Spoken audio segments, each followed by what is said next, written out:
set, the pieces are moving. We fight!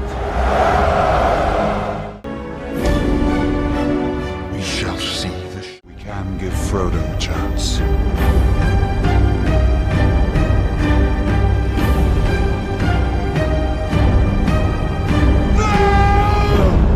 In 2003, the world watched a small hobbit stand at the edge of fire, while kings, wizards, warriors, and broken souls fought for the future of Middle-earth. The Return of the King was not only the ending of a trilogy, it felt like the closing of an age.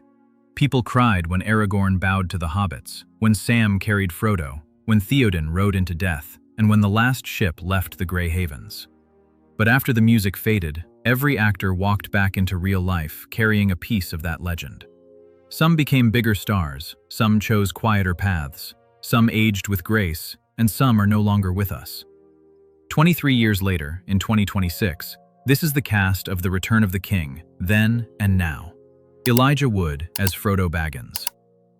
Elijah Wood was only 22 when The Return of the King reached theaters, but his face already seemed older because Frodo was never written as a normal hero. He was gentle, frightened, stubborn, and slowly destroyed by a burden no one else could fully understand. Wood gave Frodo a haunted stillness, the kind of pain that does not shout because it has already gone too deep. After the trilogy, he moved into independent films, horror, voice acting, production work, and unusual roles that proved he wanted a life beyond one famous hobbit.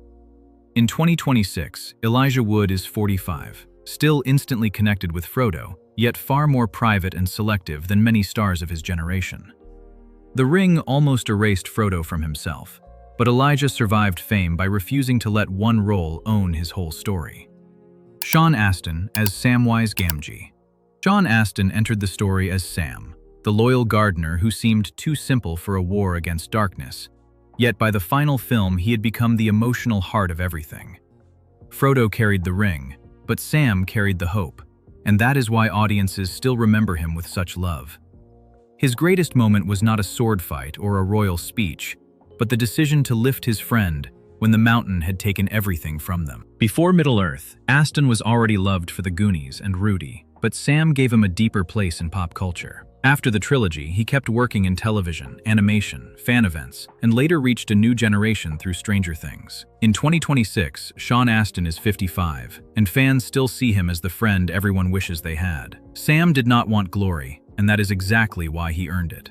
Viggo Mortensen as Aragorn. Viggo Mortensen was 45 when audiences saw Aragorn finally accept the crown he had spent years avoiding. He played him not as a perfect action hero, but as a tired ranger who understood the cost of leadership before he ever touched the throne. Aragorn's greatness was not in his sword, his bloodline, or even his victory. It was in the humility that made a king bow before 4 hobbits. After Lord of the Rings, Mortensen could have become a franchise star forever, but he chose difficult dramas, international films, writing, music, photography, and directing. In 2026, Viggo is 67, respected as an artist more than a celebrity. Aragorn became king, but Viggo walked away from the throne, which somehow made the legend stronger. Sir Ian McKellen as Gandalf. Sir Ian McKellen was already one of the great stage actors before he became Gandalf, but the White Wizard gave his voice to generations who had never seen him perform Shakespeare. In The Return of the King, Gandalf is more than a magical guide. He is a soldier, guardian, teacher, and tired old witness to evil returning again.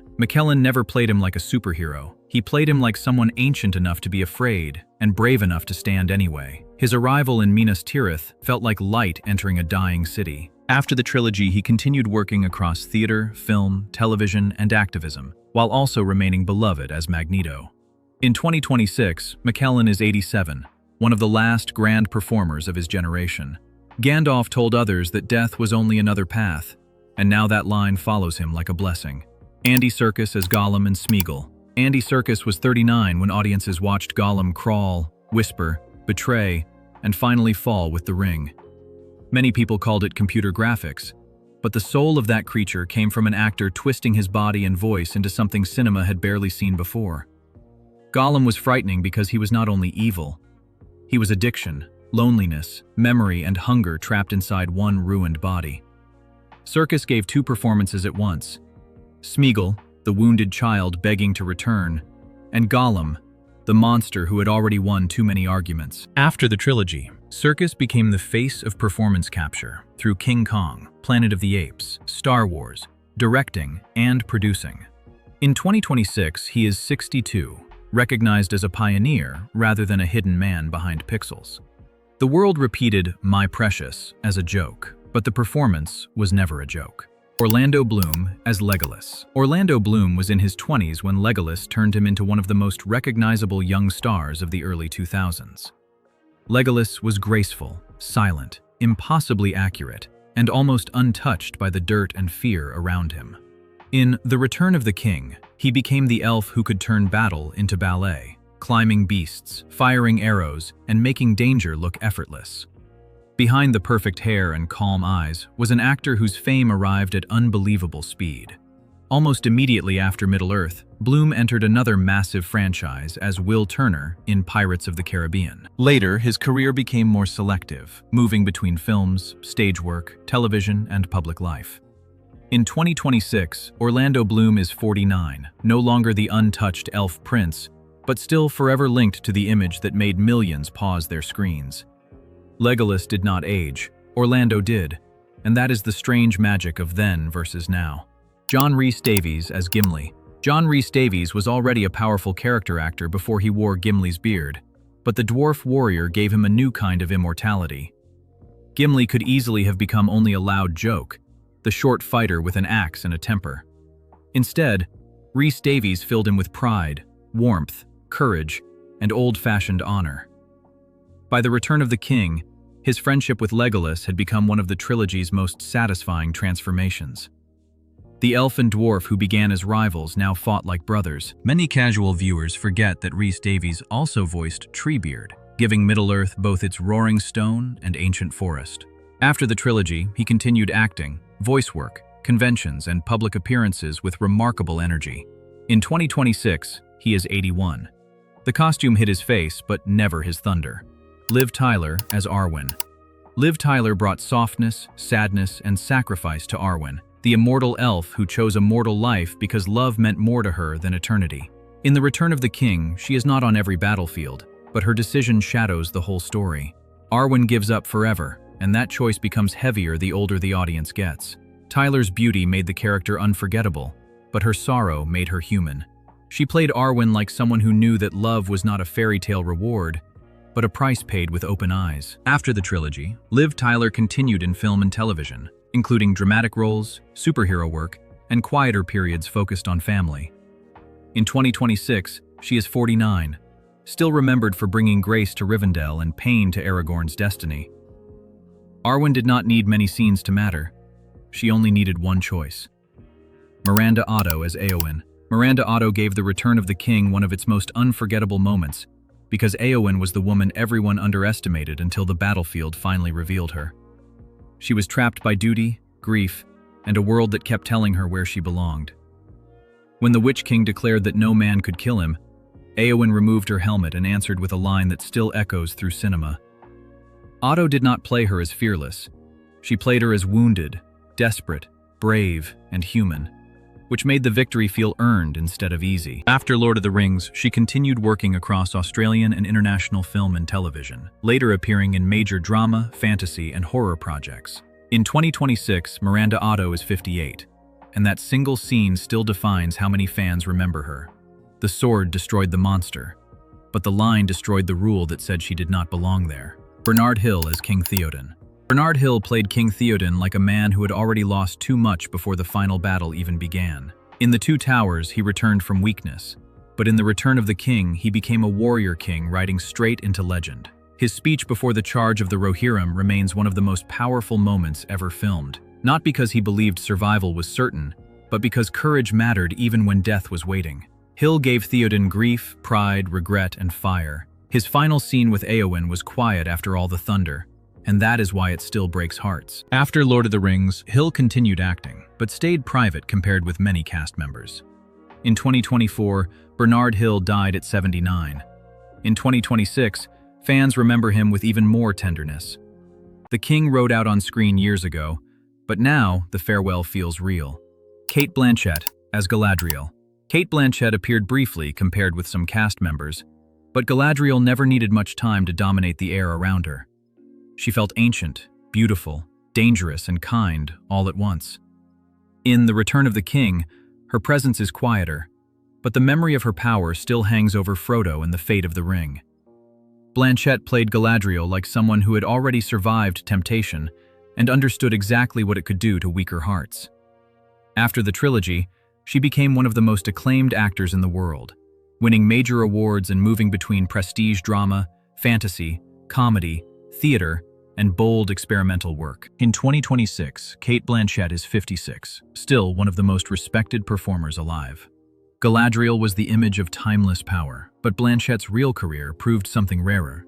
She carried that elegance into everything after. Hugo Weaving as Elrond.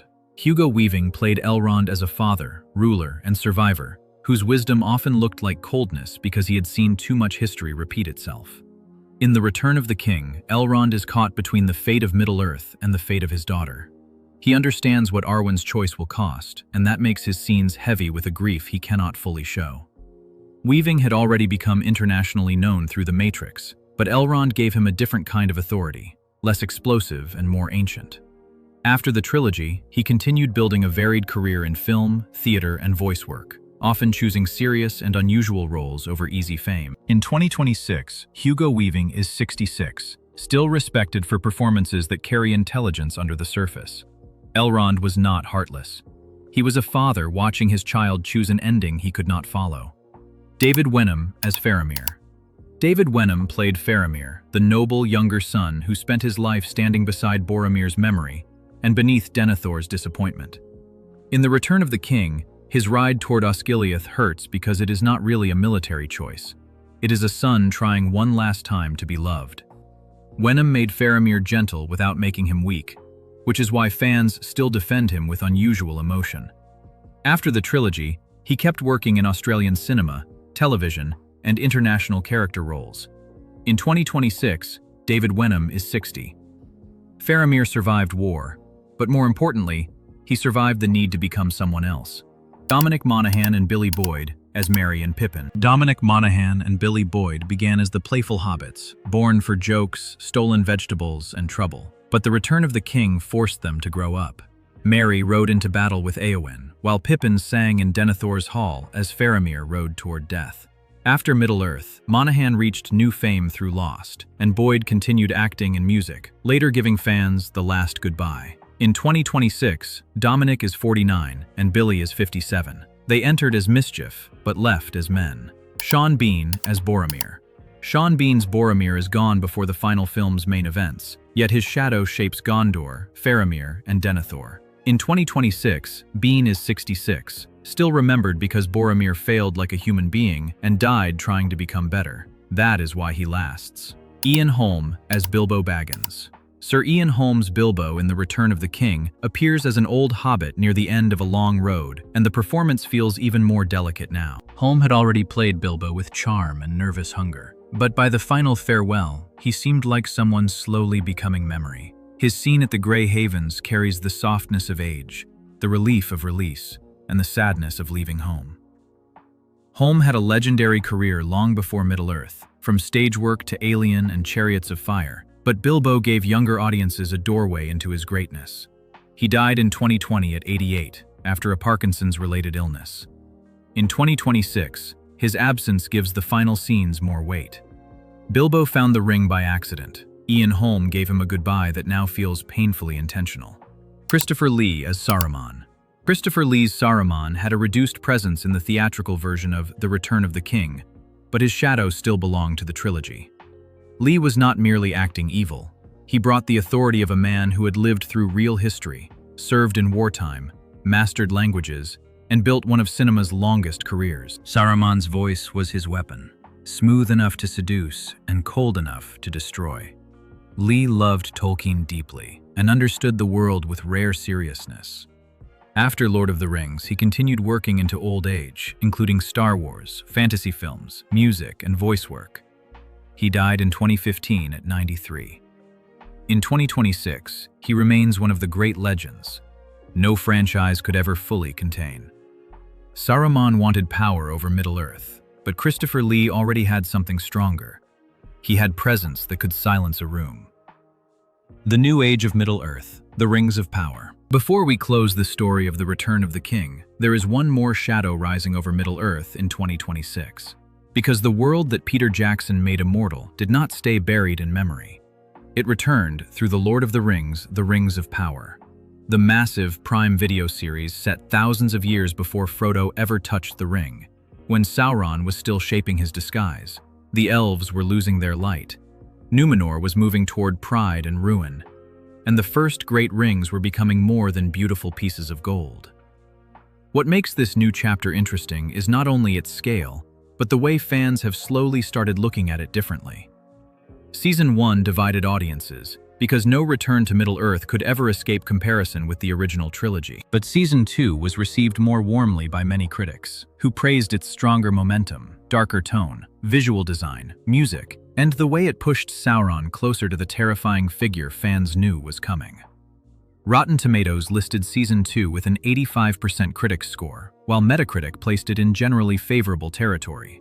And Amazon has said the series has drawn more than 170 million viewers worldwide, which shows that, love it or argue with it, people are still watching Middle-earth. At the center of this new age is Morvith Clark as Galadriel, not the calm and untouchable Lady of Lothlorien we knew from Cate Blanchett, but a younger, restless warrior still carrying anger, grief, and unfinished purpose.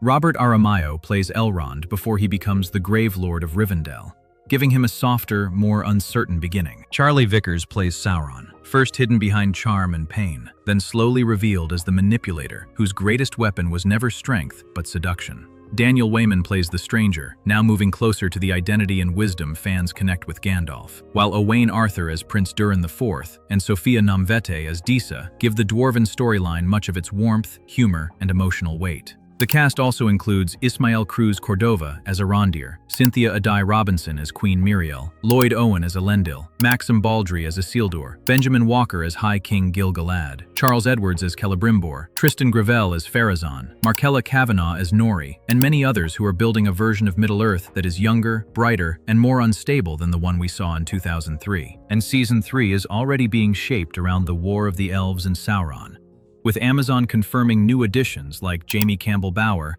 and Eddie Marsan, which means the story is moving closer to the creation of the One Ring itself. That is why this new series matters inside a then and now script. The original cast showed us the ending of an age, but the Rings of Power is trying to show the wound before it became a scar. It is not loved by everyone, and maybe it never could be, because the memory of the return of the king is too powerful. But in 2026, Middle-earth is alive again, debated again, watched again, and carried by a new generation of actors who are standing beneath the same impossible mountain of expectation. The old fellowship gave us farewell. This new cast is giving us the beginning of the darkness that made that farewell necessary, and reminding viewers that every ending in Tolkien's world was once somebody's first warning, first failure, first temptation, and first step toward a legend still waiting to be born again today. Final. Then versus now. So that is the cast of The Lord of the Rings, The Return of the King, then and now, 23 years later. In 2003, they looked like hobbits, kings, elves, wizards, stewards, warriors, and fallen souls from another world. In 2026, they are older, changed, honored, private, still working or sadly gone. Bernard Hill, Ian Holm, and Christopher Lee have taken their final bow, while Elijah Wood, Sean Astin, Viggo Mortensen, Ian McKellen, Andy Serkis, Orlando Bloom, Liv Tyler, Cate Blanchett, and the others continue carrying pieces of Middle-earth into real life. The film ended with a ship sailing away, but for the audience, it never truly left. Some stories do not end when credits roll. They age with us, and every time we return to them, we see not only who the cast became, but who we used to be when we first watched them.